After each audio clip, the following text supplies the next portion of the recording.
Zee 24 तास एक पाऊल पुढे। अंबरनाथमध्ये शाळेच्या पहिल्याच दिवशी विद्यार्थ्यांच्या उत्साहावर पाणी फिरलं गेलं। पहिल्याच दिवशी अंबरनाथ आणि कल्याण जिल्हा परिषदेच्या शाळांना टाळं ठोकण्यात आलं। त्यामुळे इथल्या 120 शाळा बंद होत्या।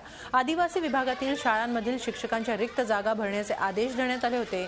त्यानुसार जिल्हा परिषदेनं बिगर आदिवासी विभागातील शिक्षकांची बदली आदिवासी विभागातील शाळांमध्ये केली। त्यामुळे या रिक्त झालेल्या शिक्षकांच्या पदांवर कोणाचीही नेमणूक करण्यात आली नाही। त्यामुळे सरकारच्या या भूमिकेचा विरोध करण्यासाठी राष्ट्रवादी काँग्रेसनं शाळांना टाळं ठोको आंदोलन केलं। या आंदोलनामुळे पहिल्या दिवशी शाळेत आलेल्या विद्यार्थ्यांची निराशा झाली।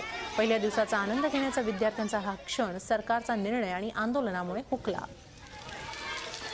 जर शिक्षणाचा दर्जा तुम्हाला उंचावलेला हवा असेल तर एवढे शिक्षक कमी असताना शिक्षक शाळा कशा चालवणार आणि ग्रामीण भागातील मुलांचा शिक्षणाचा दर्जा कसा उंचावेल, त्या संदर्भात आम्ही आज इथे हा निषेध व्यक्त करतोय की सरकारने हा आमच्यावर अन्याय केलेला आहे आमच्या तालुक्यावर। तरी आम्हाला शिक्षकांची व्यवस्था करा, अन्यथा आम्ही निषेध करून शाळा बंद ठेवण्याचा निर्णय घेतलेला आहे। झी 24 तास एक पाऊल पुढे।